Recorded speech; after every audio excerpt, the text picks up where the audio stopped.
IVM।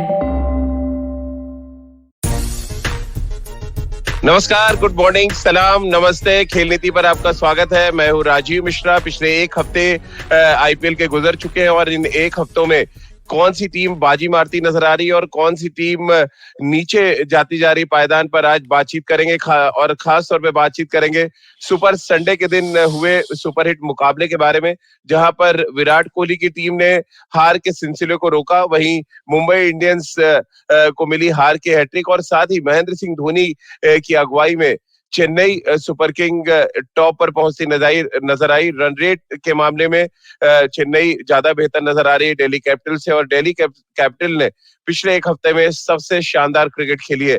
इन सभी मुद्दों पर डिटेल में बातचीत करेंगे और अपने क्रिकेट एक्सपर्ट से जानेंगे कि आने वाला हफ्ता कौन सी टीम के लिए बहुत इंपॉर्टेंट है और कौन सी टीम लगभग टूर्नामेंट से बाहर होती नजर आ रही है। हमारे साथ सबा करीम है, हमारे साथ निखिल भाई है। निखिल भाई, मैच आप देख रहे थे, अब आप ही बता दें, चर्चा किससे शुरू करें? मेंटोर माही से शुरू करें या कप्तान विराट कोहली से शुरू करें? देखिए, मुकाबला तो बढ़िया हुआ था वो चेन्नई सुपर किंग्स वाला, इसमें कोई दो राय नहीं है। लेकिन कल शाम वाला जो मुकाबला था ना, वो 2 अंक की लड़ाई में वो बहुत महत्वपूर्ण लड़ाई थी। अच्छी क्रिकेट नहीं खेल रही मुंबई इंडियंस इस समय, मध्य क्रम उनका बिल्कुल भी नहीं फायर कर रहा।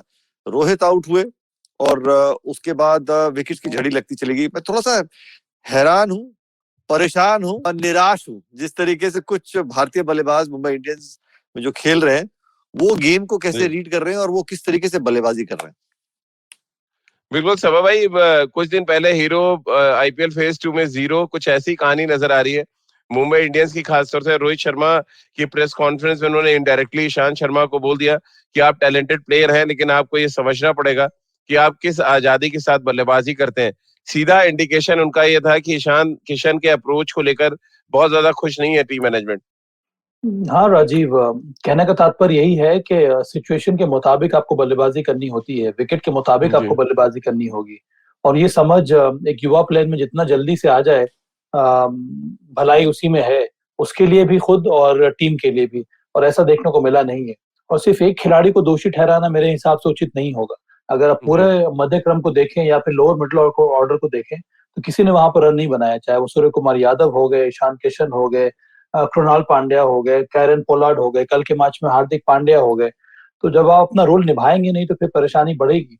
और मुंबई इंडियंस के साथ कुछ ऐसा ही हो रहा है। और कई बार तो टारगेट छोटा छोटा वो सेट कर रहे हैं, कभी वो टारगेट चेंज नहीं कर पा रहे हैं। तो दोहरी परेशानी यहाँ पर मुंबई इंडियंस को देखने को मिल रही है। और बहुत ही ये अजीब सी स्टेट हो गई मुंबई इंडियंस की, कि वो चैंपियन साइड है। अपने आप को मुझे लगता नहीं है, मेरी याददाश्त में ऐसा आ रहा हो कि कभी उन्होंने अपने आप को नंबर 7 पर देखा होगा आईपीएल के टेबल में। और यहाँ पर नंबर 7 पर आकर पहुंच गई है मुंबई इंडियंस। तो ये उनके लिए बहुत ही कठिन दौर है। और यहाँ से निकलना मुझे लगता है कि उतना आसान होगा नहीं मुंबई इंडियंस के लिए। देखिए, 10 ओवर में मेरे ख्याल में 79 या 80 पे थे मुंबई इंडियंस। उसके बाद रोहित आउट हुए और उसके बाद आपको 76 ही रन तो चाहिए थे बाकी के 10 में। आप बड़ी बड़ी हिट्स मारने कहाँ जा रहे हैं? अगर अगले 5 ओवर में आप 30 रन भी बनाते तो आखिरी के 5 में आपको 47 चाहिए होते, विकेट्स इन हैंड। फिर वो गेंद जो है वो गेंदबाज के ऊपर भी रहता है। जिस तरीके से बैट्समैन के ऊपर दबाव रहता है, उसी तरीके से गेंदबाज के ऊपर दबाव रहता है। फिर वो विकेट्स की तरफ भी भागते हैं। लेकिन आपने काम जो है वो आसान कर दिया गेंदबाजों का। आप लगातार अंतराल पे अपनी विकेट्स गंवाते रहे। सूर्य कुमार यादव से पहले जिस तरीके से ईशान किशन ने वो गेंद को पिक किया, उससे पहले ही आपने एक शॉट मारा था, रोहित के हाथ में गेंद लगी थी, फिर वो अगली गेंद पे बड़ी हिट मारने चले गए। चलिए, वहां पे वो उनका पसंदीदा शॉट है। उसके अगले ओवर में वहां पे सीनियर प्लेयर का रोल अदा करना था ईशान किशन को, गेम को कंट्रोल करने के लिए, कैलकुलेट करने के लिए कि यहाँ से अगले 5 ओवर में मैं कहाँ जाता हूँ। सूर्य कुमार यादव से वो गलती हुई। उसके बाद हैरान होता हूं मैं, जैसे अभी सवा भाई ने भी कहा, पोलार्ड, हार्दिक, कृणाल, इससे बढ़िया बैटिंग लाइनअप आपके पास नहीं है। आप आउट हो जाए, अच्छी गेंद पे आउट हो जाए, विकेट टेकिंग डिलीवरी पे आउट हो जाए, लेकिन आपने ये गेम जो है ना, अंत तक ले जाने के बजाय आपने थाली में परोस के आपने आरसीबी के हाथ में दे दिया। उससे मैं थोड़ा निराश हूं, क्योंकि वो एक चैंपियन साइड है जो 5 दफा ये ट्रॉफी जीती है। ये एक बड़ा एलिमेंट्री स्कूल मिस्टेक रही मुंबई इंडियंस की, वो चेस कर रहे थे। वो थोड़ा हैरान हूं। सबा भाई, अगर आरसीबी की बात करें, सबसे पहले बात विराट की आती है। 10,000 रन पूरे किए उन्होंने T20 फॉर्मेट में। भारत के पहले बल्लेबाज हैं, वर्ल्ड के 5वें बल्लेबाज हैं। 2 back to back half centuries भी लगा दी उन्होंने। कैसे आप देखते हैं, आपको लग रहा है फॉर्म वापस हासिल कर रहे हैं वो? और एक तरफ जहां निराशा है तमाम यंगस्टर से कम कप्तान जो वर्ल्ड कप में कप्तानी करेंगे T20 में, विराट और वाइस कैप्टन रोहित, दोनों अच्छे टच में नजर आए। हाँ, इसका मतलब तो ये भी अब लग रहा है कि हो सकता है विराट कोहली विश्व कप में भी ओपन करें क्योंकि ये जी। जगह उनको भा रही है। बैक टू बैक दो पचास किसकी उन्होंने जगह लगा दिया खेलेंगे है। सबा भाई? सवाल यही है कि रोहित या राहुल कौन हाँ, जाएगा अब नीचे? अब जब समय आएगा तब उसके बारे में हम लोग चर्चा करेंगे। और मुझे लगता है कि ये जगह उनको पसंद आ रही है और जी। अच्छे स्ट्राइक रेट के साथ वो बल्लेबाजी कर रहे हैं। उनका कॉन्सेप्ट बड़ा अच्छा है कि मुझे कौन कौन से शॉट्स खेलने हैं, मुझे किस प्रकार के रिस्क लेने हैं और उस तरह से वो बल्लेबाजी कर रहे हैं। तो मुझे लगता है कि ये एक अच्छा संकेत है भारतीय टीम के लिए। आरसीबी ने शानदार रिकवरी की थी, ग्लेन मैक्सवेल ने बेहतरीन बल्लेबाजी की, तो मुझे लगा कि मुंबई इंडियंस ने अंतिम के 1 या 2 ओवर में वापसी कर ली। एक समय ऐसा लग जी। रहा था कि मुझे एक 175 180 का टारगेट हो जाएगा, पर वहां पर बुमराह ने आकर अच्छी गेंदबाजी की, ग्लेन मैक्सवेल को आउट किया, एबी डिविलियर्स को आउट किया और इस वजह से आरसीबी को रोक लिया था। और उसके बावजूद ये जो गेटेबल टारगेट है उसको उसको मुंबई इंडियंस चेज नहीं कर पाया। पर हाँ, विराट कोहली का फॉर्म एक बड़ा ही अच्छा संकेत है आरसीबी के लिए भी और भारतीय टीम के लिए भी। बस उनको इंतजार यही होगा कि यहाँ से वो एक बड़ा स्कोर खड़ा करे। अगर आप ओपन कर रहे हैं तो उम्मीद यही है कि पावर प्ले खत्म हो जाता है, उसके बाद अगर आपका स्ट्राइक रेट अच्छा है तो वहां से आप और भी बड़ा स्कोर खड़ा करें अपनी टीम के लिए। जी। निखिल भाई, विराट ने इंटरनेशनल T20 मैचेस की बात करें तो वहां पर भी वो नंबर 1 पायदान पर पहुंच गए हैं, जिस तरह की वो बल्लेबाजी कर रहे हैं इन दिनों। अ, लेकिन आपको लग रहा है थोड़ा अभी भी मिसिंग है कि वो 50-51 पे दोनों मैच में आउट हो गए? लंबा खेल सकते हैं और ओवर्स बहुत पड़े रहते हैं जब वो आउट हुए हैं। ये एक चीज थोड़ी मिसिंग है। वो विराट कोहली जो हम पहले जानते थे कि मैच को लास्ट ओवर तक खेलना, वो थोड़ा मिसिंग है। आपको लग रहा है आने वाले मैचेस में वो भी हम देख पाएंगे? जरूर देख पाएंगे और उसके संकेत बिल्कुल साफ और स्पष्ट हैं, क्योंकि एक बल्लेबाज जो इंग्लैंड में उनके बल्ले से रन नहीं निकल रहे थे, अब बैक टू बैक 2 अर्धशतक है। अब वो जो कि एक तरीके से एक्सेलरेशन है, जहां पे हम जानते हैं वो अंत तक बल्लेबाजी करते हैं, बॉलर के ऊपर वो दबाव बनाने को देखते हैं, वो अपने आप में एक शॉट सिलेक्शन बेहतर होती चली जाएगी, क्योंकि एक बैट्समैन जो रन बना लेता है तो कॉन्फिडेंस के साथ ही वो ग्रो करता है। और हम सब ने विराट कोहली को देखा है, और वो एक ऐसे बल्लेबाज है, वो जानते हैं उन्होंने कौन कौन से गेंदबाज को टारगेट करना है और कहाँ पे जाके टारगेट करना है। अभी तो रन बने हैं, उसके बाद वो देखिए बीच वाले फेज में जो अभी आउट हो रहे हैं 50 51 55 रन बना के, अब उसके बाद आपको वो चौके भी दिखाएंगे जब हम पे वो कम जोखिम वाले शॉट्स रहेंगे। अभी तो जोखिम उठा के चौके मारने को देख रहे हैं। अब जैसे उनका जो एक गेम हमेशा रहता है कि बीच के फेज में आके जब वो चौके ढूंढते हैं तो कम रिस्क में वो टारगेट करते हैं कौन से बॉलर को मैं कहाँ मार सकता हूँ, तो वो भी आपको जी। गेम प्लान में नजर आने लग जाएगा विराट कोहली की बल्लेबाजी में। हार्दिक पांड्या को लेके हर्ष जैन का सवाल है सबा भाई कि उनकी फिटनेस क्या अभी भी एक बड़ी मिस्ट्री है? आपको लग रहा है फिट नहीं है पूरी तरह से? उनको खिलाया इसलिए गया क्योंकि प्रेशर बहुत पड़ गया था मुंबई इंडियंस पे? कहना बड़ा कठिन है, बट जनरली अगर खिलाड़ी फिट हो जाता है, उसे मैच फिट घोषित कर दिया जाता है, तभी वो मैदान में उतरता है। और इस समय हाँ, मुंबई इंडियंस को हार्दिक पांड्या की जरूरत है और इसी वजह से जी। हार्दिक पांड्या को खिलाया गया है। हालांकि उन्होंने गेंदबाजी नहीं की, पर एक बल्लेबाज के रूप में भी उनकी जगह बनती है इस टीम में और उनके आने से टीम का जो बैलेंस है वो काफी अच्छा हो जाता है। देखिए, एक बात जी। तो साफ है कि हार्दिक पांड्या जब भी आप गेंदबाजी करेंगे तो वो एक सिक्स्थ बॉलर के रूप में ही करेंगे और मुंबई इंडियंस के पास सिक्स बॉलर ऑप्शंस 1-2 हैं, वहां पर पोलार्ड भी हैं और उसके साथ साथ अब हार्दिक पांड्या आ गए हैं। तो जहां भी जरूरत पड़ेगी वहां पर सिक्स बॉलर के रूप में हार्दिक पांड्या गेंदबाजी कर सकते हैं। पर इस समय गेंदबाजी से ज्यादा उनकी बल्लेबाजी की आवश्यकता है जी। मुंबई इंडियंस को। और उनके फॉर्म का इंतजार हम सभी लोगों को है, क्योंकि आने वाले समय में विश्व कप होने वाला है, वहां पर उनके उनकी बल्लेबाजी की वो पावर हिटिंग की जरूरत पड़ेगी भारतीय टीम को। इसलिए बहुत जी। जरूरी है कि वो मैच फिट तो हो गए हैं, जल्द से जल्द अच्छे फॉर्म में आ जाएं। और सिर्फ हार्दिक पांड्या ही क्यों, कितने सारे हमारे जो भारतीय खिलाड़ी हैं जो इस मुंबई इंडियंस के लिए खेल रहे हैं, उन सबसे यही उम्मीद है कि फॉर्म जल्द से जल्द वो पकड़ लें, ताकि भारत के लिए अच्छा रहेगा विश्व कप में। बिल्कुल सबा भाई, मुझे लग रहा है अगर आज जो हमने कल पहले हफ्ते का पोस्टमार्टम किया आईपीएल का, वो अगर आज करते तो आप, मुझे लग रहा है सबको नंबर 0 ही देते हैं जिस तरह का परफॉर्मेंस है, 1-2 खिलाड़ियों को छोड़ के। हम देखिए, ये उतार चढ़ाव आता रहता है खिलाड़ी एक बल्लेबाज के फॉर्म में, पर जरूरी ये लेकिन है कि इतनी जल्दी। कंसिस्टेंट खराब नहीं करना हाँ, चाहिए सभा भाई। हाँ, इसीलिए मैं कह रहा हूँ कि देखिए निरंतरता बरकरार रखना एक बल्लेबाज को T20 में उतना आसान नहीं होता है, पर स्ट्रिंग ऑफ फेलियर्स ये डिफिकल्ट है एक्सेप्ट करना। और ये दर्शाता है कि आप ठीक प्रकार से गेम को रीड नहीं कर पा रहे हैं, ठीक प्रकार से गेम अवेयरनेस ना आपको नजर नहीं आ रही है।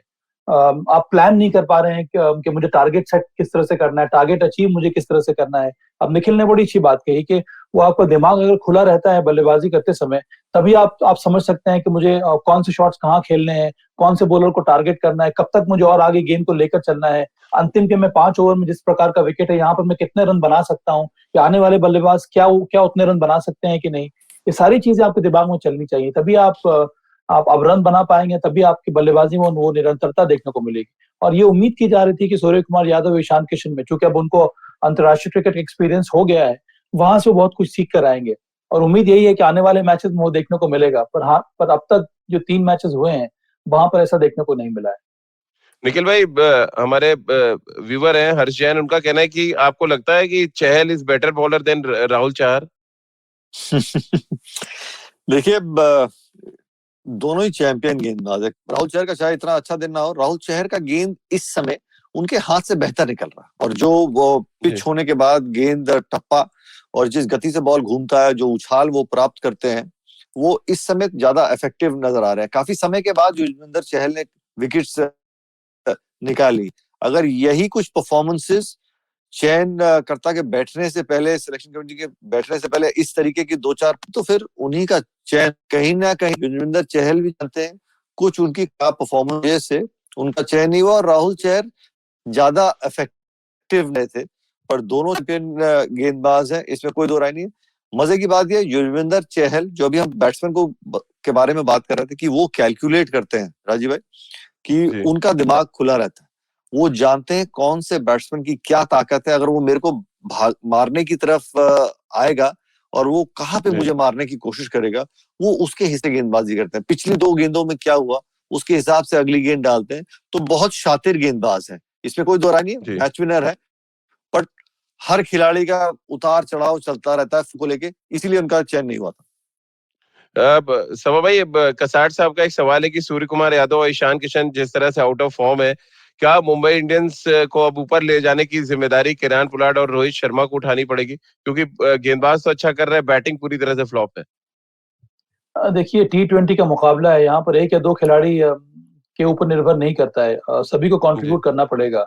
अगर वो छोटे ये पावर हिटिंग, अगर आप 10 गेंदों में अगर आप 15 रन बना लेते हैं, उसका भी वैल्यू रहता है। जिस प्रकार से कल दिनेश कार्तिक ने 11 बॉलों में 26 रन बनाए, उसका महत्व कितना ज्यादा बढ़ गया। जिस प्रकार से जडेजा ने अंतिम के ओवर में आके वो 1 ओवर में 22 रन बना लिए। तो मुझे लगता है कि छोटा छोटा कॉन्ट्रीब्यूशन अगर होता रहेगा तभी आप मैच जीत पाएंगे। और सीएसके ने बड़ा ही शानदार टेम्पलेट सेट किया है। उनका टॉप ऑर्डर रन कर रहा है, मिडिल ऑर्डर छोटे छोटे कॉन्ट्रीब्यूशन दे रहा है, पर अंत में उनके पास एक फिनिशर है।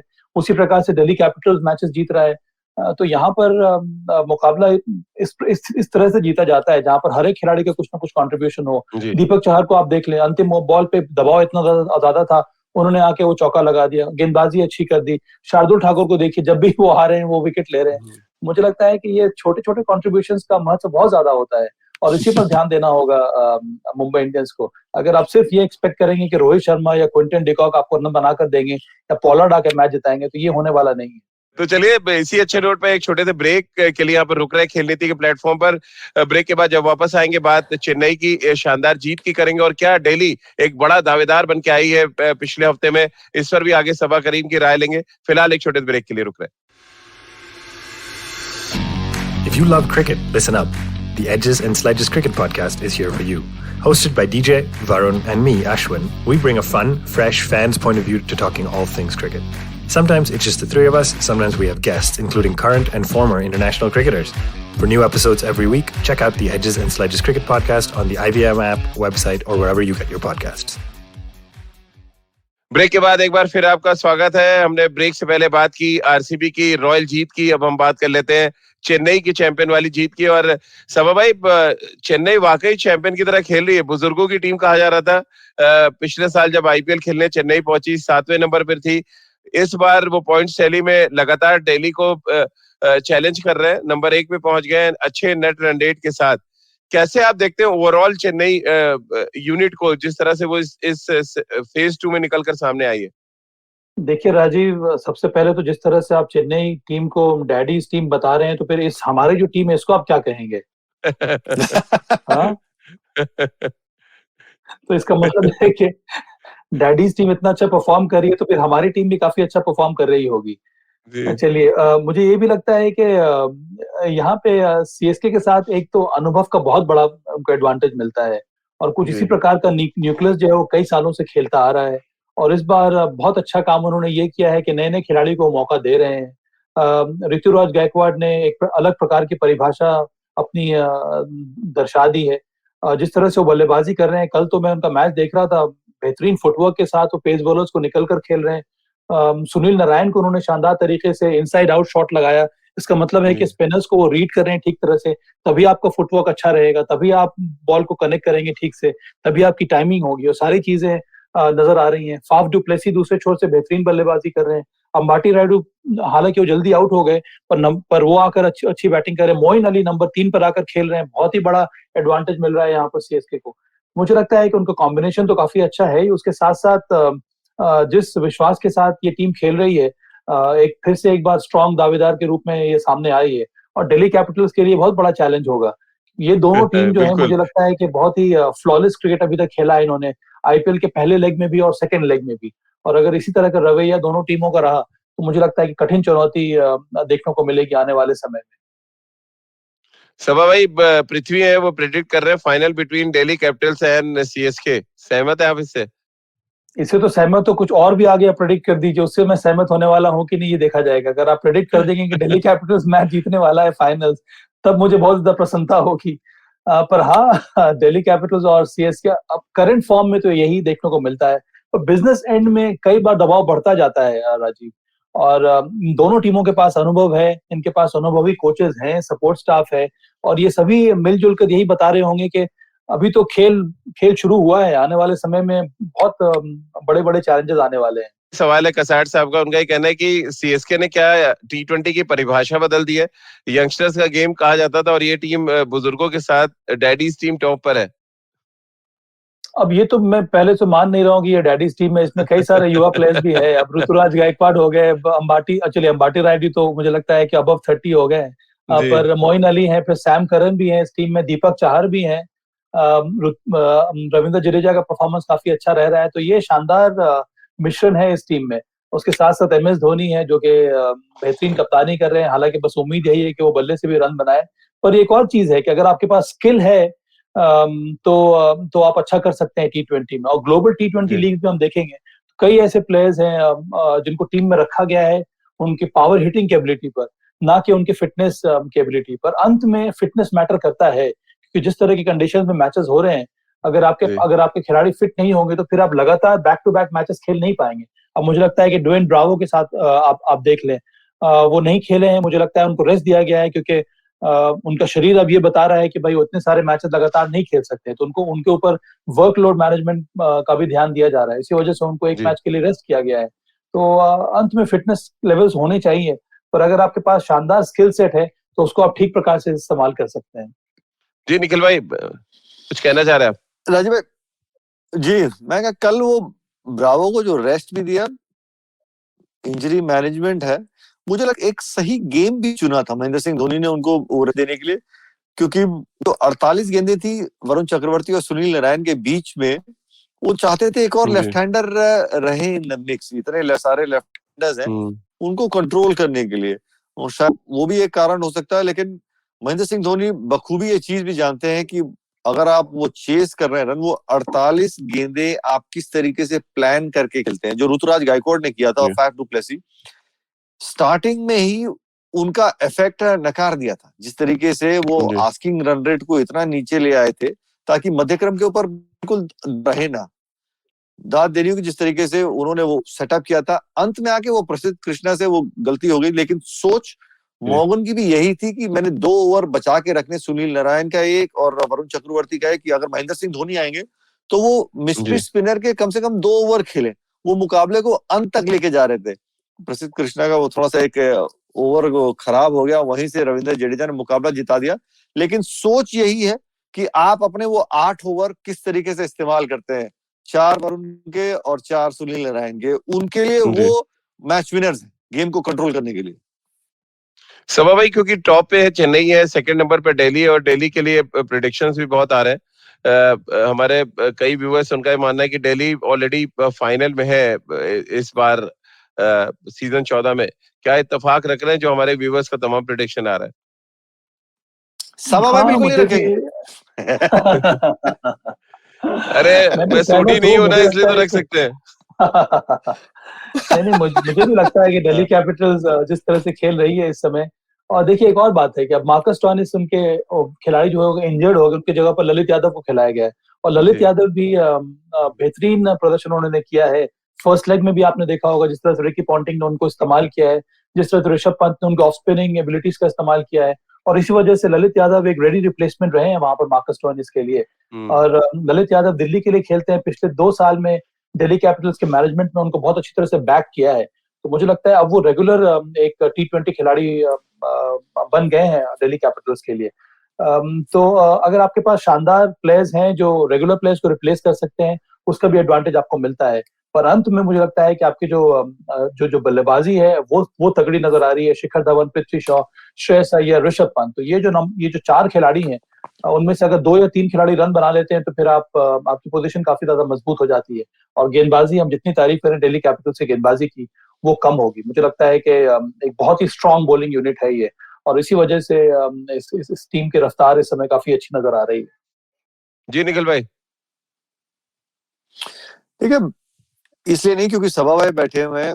जो मुकाबले देखे हैं दिल्ली कैपिटल्स के, एकमात्र टीम नजर आ रही है जो बड़ी ही क्लिनिकल परफॉर्मेंस कर रही है। आप बिल्कुल। गेंदबाजी के डिपार्टमेंट देख लीजिए। पहले मुकाबले में नोकिया जिस तरीके से गेंदबाजी कर रहे थे, मुकाबला जिताया, विकेट निकाल रहे थे। और नोकिया हटते हैं तो कगिसो रबाडा आ जाते हैं गेंदबाजी करने के लिए। फिर बल्लेबाजी का क्रम देखिए, पृथ्वी शॉ, शिखर धवन, ऋषभ पंत, श्रेयस अय्यर, धमाकेदार प्लेयर्स हैं। ललित यादव को भी आप कम ना आंकिएगा क्योंकि वो भी एक ऐसा बल्लेबाज है जो मुकाबले का रुख बदल सकता है अपनी बैटिंग की काबिलियत से। और वो एक ऐसा बल्लेबाज है जो उसको गेम अवेयरनेस बहुत रहती है और मुश्किल जगह पे आके वो बल्लेबाजी करते हैं। तो दिल्ली कैपिटल्स खतरनाक लग रही है। Thank you Nikhil, thank you so much. अरे बस सभा भाई, मेरे लिए शाम को मेरे एक लिए वैधानिक चेतावनी आ चुकी है पृथ्वी जी की। उनका कहना है, राजीव जी आप दिल्ली कैपिटल्स पे डाउट ना करें, नहीं तो सभा जी आपको टास्क पे ले जाएंगे। तो कोई डाउट नहीं है हमारी तरफ से। दिल्ली 16 अंकों के साथ सेकंड नंबर पर है, और ऑलमोस्ट वो क्वालिफाई कर चुके हैं। चेन्नई का भी वही हाल है। लेकिन निखिल भाई, अगर हम दूसरी 3 टीमें जो हम देख रहे हैं, यानी कि नंबर 1 पे चेन्नई, दिल्ली कैपिटल्स और आरसीबी के अलावा चौथी टीम कौन सी लग रही है आपको अभी हाल फिलहाल पहला हफ्ते का प्रदर्शन देख के जो क्वालिफाई कर सकती है? राजीव भाई देखिए, हम सब जानते हैं एक टीम जो 5 बारी चैंपियन बनी है। मैं उम्मीद कर रहा हूं कि मुंबई इंडियंस कहीं ना कहीं वापसी करेगी और कुछ दिक्कतें बाकी टीमों के लिए पैदा जरूर करेंगी। केकेआर एक ऐसी टीम लग रही है जो कर सकती है। आज रॉयल्स भी एक ऐसी टीम है जिनके 8 अंक है, वो भी बाउंस बैक करके सरप्राइज कर सकती है। बट इन सभी जो मुझे नजर आ रहा है, कम से कम मुंबई इंडियंस सरप्राइज वापसी करने के लिए, और उनका मुकाबला रहेगा केकेआर के साथ। मुझे लगता है ये दोनों टीमों में से एक आगे जा सकती है। सब भाई, आपके आपका आपका क्या विचार है? आपको कौन सी टीम लग रही है कि जो इन 3 टीमों के साथ चौथी टीम बन सकती है? देखिए राजीव, अगर मुंबई इंडियंस यहाँ से क्लॉ करके वापस अगर प्लेऑफ्स में क्वालिफाई कर गई, तो इसका मतलब यह है कि फिर वो एक चैंपियन साइड, उनको पता है कि प्लेऑफ्स में किस तरह से खेलना है। तो फिर तो सभी टीमों के लिए वो एक डेंजरस साइन रहेगा। पर मुझे लग रहा है कि ऑन करंट फॉर्म केकेआर मुझे अच्छी लग रही है इस समय, जी क्योंकि उनका अप्रोच बहुत ही शानदार देखने को मिल रहा है।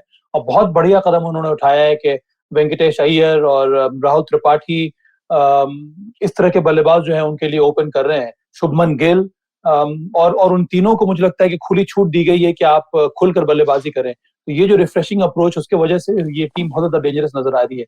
उसके ऊपर से उनकी गेंदबाजी अच्छी है, जिस तरह के विकेट्स मिल रहे हैं वहां पर वरुण चक्रवर्ती है, सुनील नारायण है, फिर आपके पास आंद्रे रसल भी अच्छी गेंदबाजी कर रहे हैं।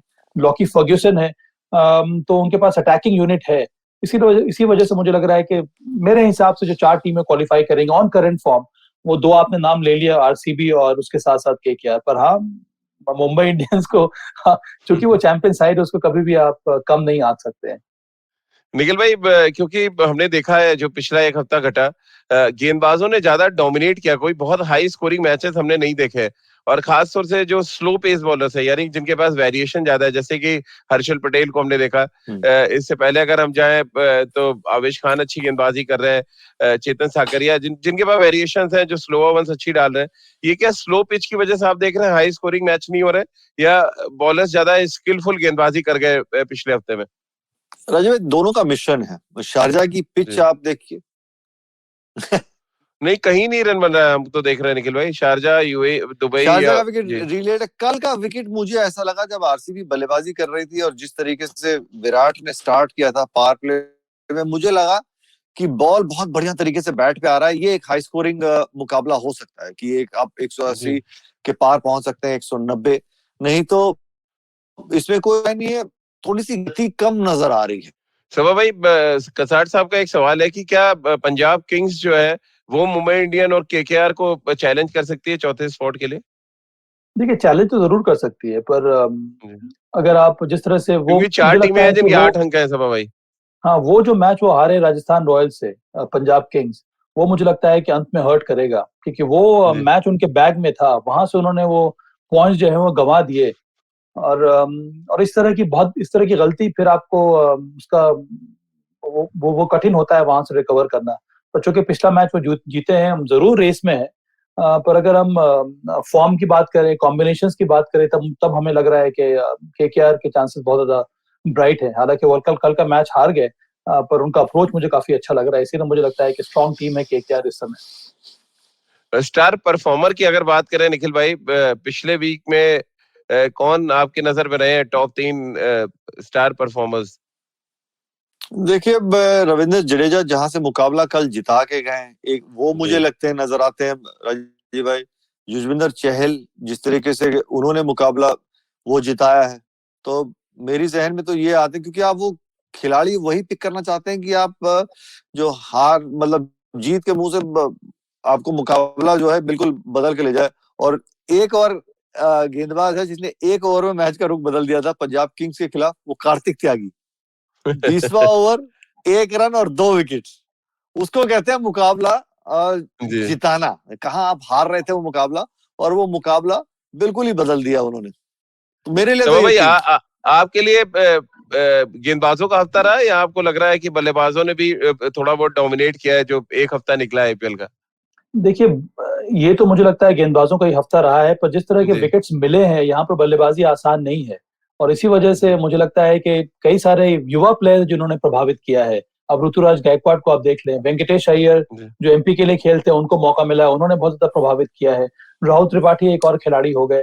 तो इस तरह के प्लेयर, श्रेयस अय्यर का बेहतरीन कमबैक हुआ है, मैच फिट होने के बाद जो वापसी की है उन्होंने, और दिल्ली कैपिटल जो स्टेज में पहुंची है, वहां पर श्रेयस अय्यर का बड़ा ही शानदार योगदान रहा है। तो इस तरह से अगर आप कंट्रीब्यूशन देखेंगे इन कठिन परिस्थिति में, टफ विकेट्स में, वहां पर बल्लेबाजों का भी मुझे लगता है कि बहुत ही बड़ा योगदान रहा है। सबा भाई, आपके लिए एक संदेश है कि Saba sir, please book your tickets for IPL final between KKR versus DC. देखिए कोलकाता मेरी कर्म भूमि है, और दिल्ली कैपिटल जो है उसके साथ मैं जुड़ा हुआ हूँ। ये बहुत ही कठिन परिस्थिति में डाल दिया है हर जी आपने हमें।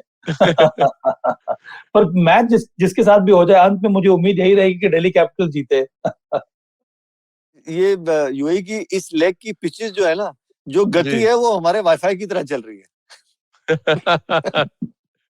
तो आप भी अपने होटल से गुजारिश करें कि वो वाईफाई ठीक करें, और हम सब गुजारिश करेंगे यूएई क्रिकेट बोर्ड से कि पिचे थोड़ी ठीक करें, ताकि थोड़ी रनों की बरसात देखने को मिले, नहीं सिर्फ गेंदबाजों की बात होती रहेगी। बहुत बहुत शुक्रिया सबा भाई आपका, निखिल भाई आपका हमारे साथ जुड़ने के लिए। तो आप भी खेल नीति के साथ हर रोज सुबह 9:30 पर जुड़े हमारे यूट्यूब चैनल खेल नीति के साथ।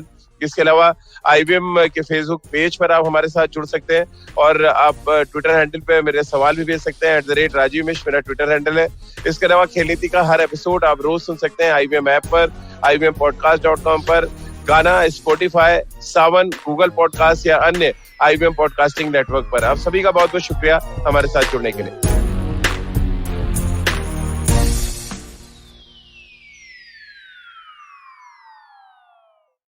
Hey everybody, it's been a great week on the IVM Podcast Network. On the Habit Coach, mythologist and author Devdutt Patnaik joins Ashton to talk about his latest book, How to Become Rich, 12 Lessons I Learned from Vedic and Puranic Stories. Check out how we can approach money and apply Vedic practices into our daily life. In the last episode of the season for Last Man Standing is the battle of the two-wheelers, Bajaj Auto versus Hero Honda with Anupam and Ambi. On Misconduct, Ragbi and Nisha tell us the chilling story of Shabnam and her lover Salim, who together killed 6 members of her family. On Yuddha, Aditya and Anirudh explore Sher Shah's journey of becoming the most powerful man in Hindustan. And on Marathi Kirkitun, Dr. Rajiv and Manik discuss author Vinda Karandikar's short essays and poetry. Do follow us on social media. We're IVM Podcast on Twitter, Facebook, Instagram, and LinkedIn. And remember, if you're enjoying this show or any of our other shows for that matter, please do tell a friend. It really does help us. And finally, we'd like to thank our sponsors on the network this week, Cred, Bank of Baroda, Quota, CoinSwitch, Kuber, and Inter vPro. Thank you so much for making this possible.